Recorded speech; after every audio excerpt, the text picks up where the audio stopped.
그런데 바리새인 중에 니고데모라 하는 사람이 있으니 유대인의 지도자라. 그가 밤에 예수께 와서 이르되, 랍비여, 우리가 당신은 하나님께로부터 오신 선생인 줄 아나이다. 하나님이 함께 하시지 아니하시면 당신이 행하시는 이 표적을 아무도 할 수 없음이니이다. 진실로 진실로 내게 이르노니 사람이 거듭나지 아니하면 하나님의 나라를 볼 수 없느니라. 사람이 늙으면 어떻게 날 수 있어옵나이까? 두 번째 모태에 들어갔다가 날 수 있어옵나이까? 진실로 진실로 내게 이르노니 사람이 물과 성령으로 나지 아니하면 하나님의 나라에 들어갈 수 없느니라. 육으로 난 것은 육이요 영으로 난 것은 영이니 내가 네게 거듭나야 하겠다 하는 말을 놀랍게 여기지 말라.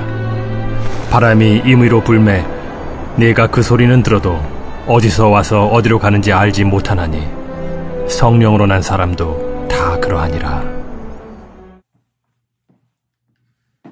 샬롬. 오늘도 예수님을 만나러 예배 자리에 나오신 여러분들을 축복하며 환영합니다. 오늘 여러분들이 예배 자리 가운데 예수님을 만나러 찾아왔듯이 어떠한 한 사람이 예수님을 찾아옵니다. 그것이 오늘 말씀이에요. 그 사람의 이름은요, 니고데모입니다.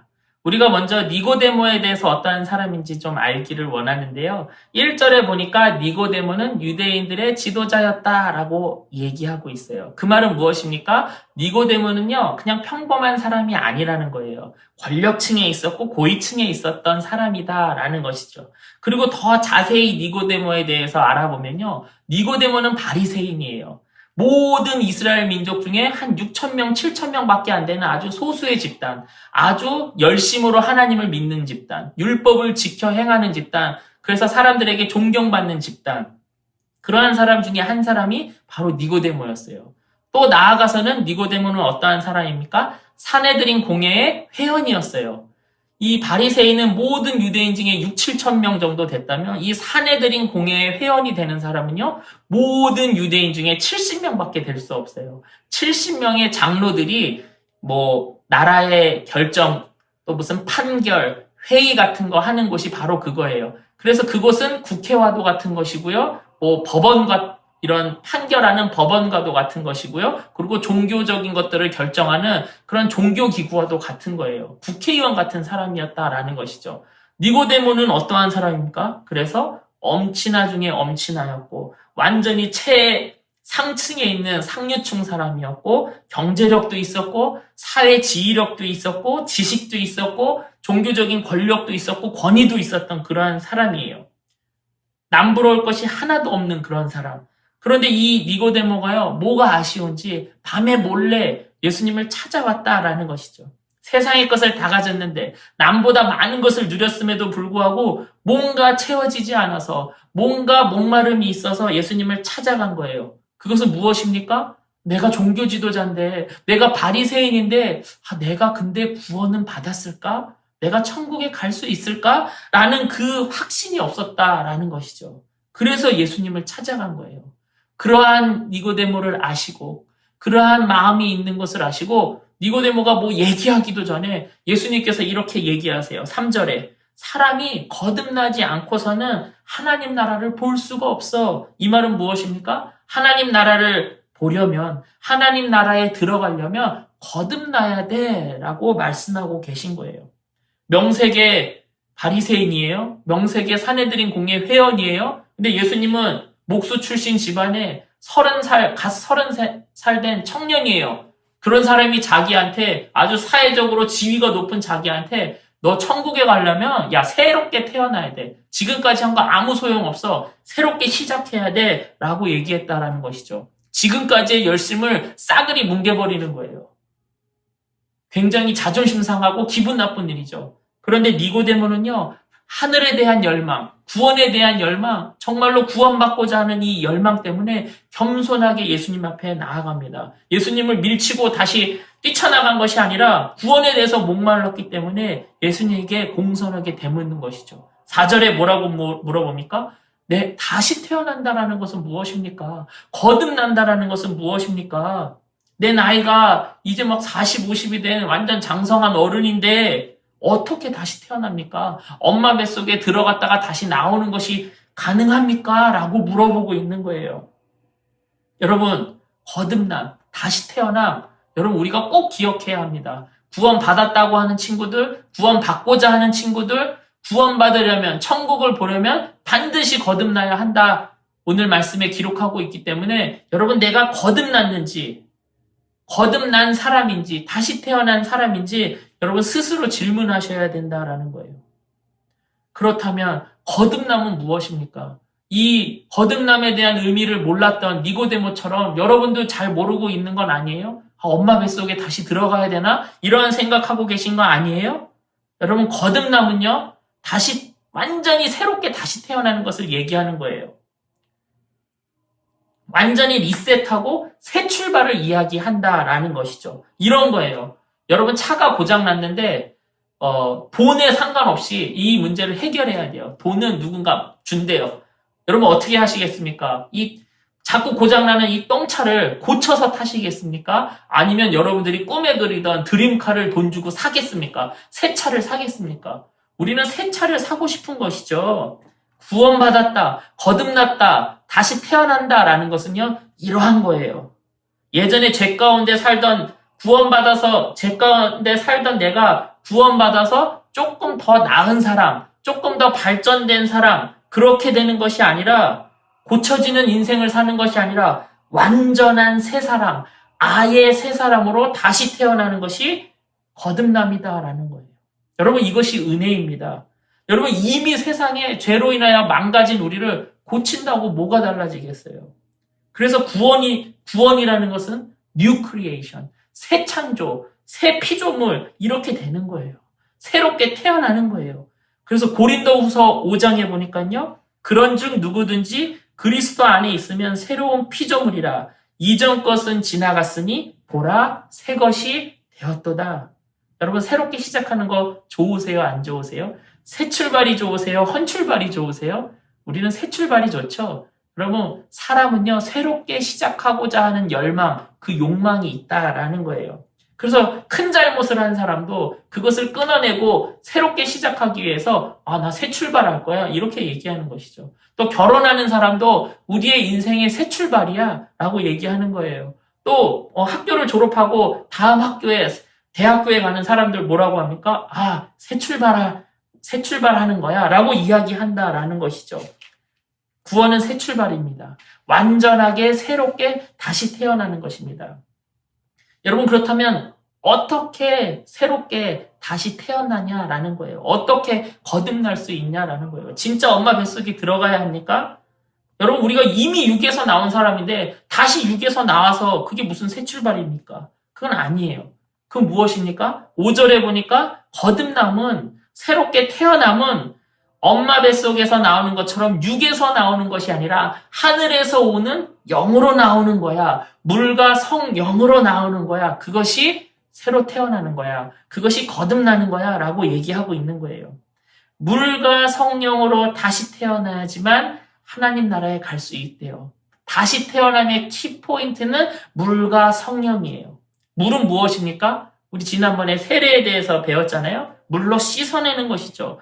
더러운 것들을 씻어내는 의미가 있다라는 거예요. 죄를 씻어야죠. 새로운 것을 담으려면, 새롭게 시작하려면 깨끗하게 해야죠. 여전히 내 안에 더럽다면 새로운 것을 담아도 더러워질 수밖에 없는 것이죠. 여전히 더러운 그 상태, 씻는 정도가 아니라 그때 세례에 대해서 뭐라고 얘기했죠? 세례받는 그 물에 의해서 죄된 나의 모습이 완전히 죽었다가 다시 태어나는 거. 그것을 의미하는 거예요. 그리고 성령으로, 하늘에서 오신 성령으로 태어나는 거. 육으로 태어나는 것이 아니라 성령, 영으로 태어나는 거. 그것이 다시 태어남이다 라고 이야기하고 있어요. 여러분 성령으로 그렇다면 다시 태어난다라는 것은 무엇입니까? 물로 인하여서 깨끗해진 우리가 성령으로 인하여 다시 태어난다라는 건 무엇이에요? 새 생명, 하늘에 있는 새 생명, 그 성령이라는 새 생명이 내 안에 임하는 거예요. 이 육에서 나오는 생명 말고 하늘로부터 오는 영의 생명이 내 안에 임한다라는 것이죠. 여러분 이렇게 비유해 볼게요. 어떤 여인이 임신을 했어요. 여자라는 자기의 육신의 생명이 있는데 임신하면 어떻게 되는 거예요? 악이라는 새로운 생명이 내 안에 들어오는 것이죠. 찾아오는 것이죠. 거듭난다라는 것이 바로 이와 같아요. 내 안에 하늘에서부터 오는 새 생명이, 성령이라는 새 생명이 내 안에 찾아오는 거예요. 그래서 새 생명이 찾아온 사람들은 어떻게 살아야 됩니까? 그 새 생명에 집중하면서 살아가야 되는 것이죠. 진짜 거듭난 사람은요, 자기의 생명에 집중하는 것이 아니라 새롭게 찾아온 생명에 집중하며 살아갑니다. 임신한 여인도 마찬가지죠. 악이라는 새 생명이 자기에게 찾아오면 자기 패턴, 지금 것은 자기 패턴대로 살았지만 이제는 아기가 원하는 대로, 아기에 맞춰서 자기의 삶을 완전히 내어주는 것이죠. 그래서 임신하기 전에는 커피도 마시고 이렇게 좀 예쁘게 보이려고 몸에 착 달라붙는 옷도 입고 하이힐도 신고 그랬었는데 임신하면은요, 아이한테 영향을 줄까봐 커피도 안 먹고요, 콜라도 안 먹고요, 매운 것도 잘 먹지 않고요, 옷도 펑퍼짐한 옷 입고요, 신발도 엄청 편한 신발 신으려고 하는 거예요. 왜요? 내 안에 찾아온 새 생명에게 모든 초점이 맞춰지는 것이죠. 성령으로 거듭났다라는 것은, 성령으로 다시 태어났다라는 것은 그 성령, 하늘에서 온 그 성령에게 모든 초점을, 그 새 생명에게 모든 초점을 맞춰 살아가는 사람, 완전한 변화, 나를 맞춰가던 사람이 성령에 맞춰 살아가는 완전한 변화, 완전한 다시 태어남, 그것이 바로 성령으로 다시 태어난 사람이다라는 거예요. 여러분, 예수 믿으면서 거듭난다라는 뜻은요, 자기 발전이 아니에요. 그냥 조금 자기가 고쳐지는, 내 삶이 이 정도 망가졌는데 고쳐지는 정도가 아니에요. 거짓말 10번 하던 사람이 한 2-3번 하는 사람으로 좀 착한 사람으로 변화되어졌다. 아, 너 구원받았구나, 거듭났구나, 그런 게 아니라는 것이죠. 구원받았다라는 것은, 거듭났다라는 것은 완전하게 변하는 거예요. 완전한 주의 자녀로 살아가는 거. 성령 충만에 집중하여 거기에 포커스를 가지고 살아가는 사람, 완전한 다시 태어난 사람, 성령으로 태어난 사람, 이것이 바로 거듭남이라는 것이죠. 여러분, 혹시 교회 다니면서 내가 예배도 드리고 헌금도 잘하고 봉사도 잘하고 리더도 하고 있으니까 내가 구원받았구나, 여러분 이렇게 착각하시면 안 돼요. 다시 태어나지 않으면요, 거듭나지 않으면요, 여러분 우리는 구원받은 거 아니에요. 임신 안 했는데 임신했다고 하는 사람이 있어요. 그 상상 임신이라고 하잖아요. 배도 나오고 좀 속이 좀 미식미식거린 것 같아요. 그래서 자신은 자기가 임신했다라고 철석같이 믿는 것이죠. 상상 임신한 거예요. 착각한 것이죠. 여러분, 우리도 착각하면 안 됩니다. 교회 다닌다고, 예배 드린다고, 내가 믿는다고 고백했다고, 여러분 내가 구원받았다고 착각하면 안 된다라는 거예요. 니고데모도 종교적 열심이 있었어요. 하나님 열심히 믿었다고요. 그런데 그러한 니고데모에게 주님이 뭐라고 말씀하십니까? 그런 거 필요 없어. 그런 게 구원의 요소가 아니야. 그러한 것들은 구원받아서 감사해서 하는 것이지, 그러한 것들이 너를 구원해주지 않아. 구원은 뭐라고 얘기합니까? 물과 성령으로 거듭나는 거야. 다시 태어나는 거야. 그거 아니고서는 천국에 갈 수 없어. 천국을 볼 수 없어. 라고 말씀하셨다라는 거예요. 여러분, 사실 예수 믿는다라는 것은 다른 거 하나도 없어요. 굉장히 심플해요. 예수 믿는다라는 것은 성령 받으면 되는 거예요.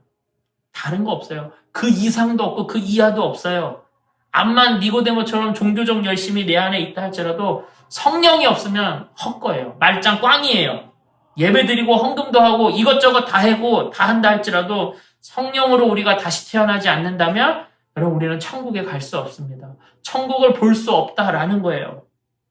여러분, 예수 믿었는데도 내 삶에 변한 것이 없다면 오늘 동일하게 예수님은 우리에게 묻는 거예요. 성령으로 다시 태어나라. 성령으로 다시 시작해라. 성령 받아라. 라고 우리에게 오늘 말씀을 통해 이야기하는 것이죠. 여러분, 성령이 눈에 보이지 않는데 어떻게 내 안에 들어온 줄 압니까? 여러분, 이렇게 질문할 수도 있어요. 근데 여러분, 덮어놓고 성령이 들어온 거야 라고 믿으라고 하는 게 아니에요. 성령이 온 상태는요, 여러분, 우리가 현상으로 느끼는 거예요.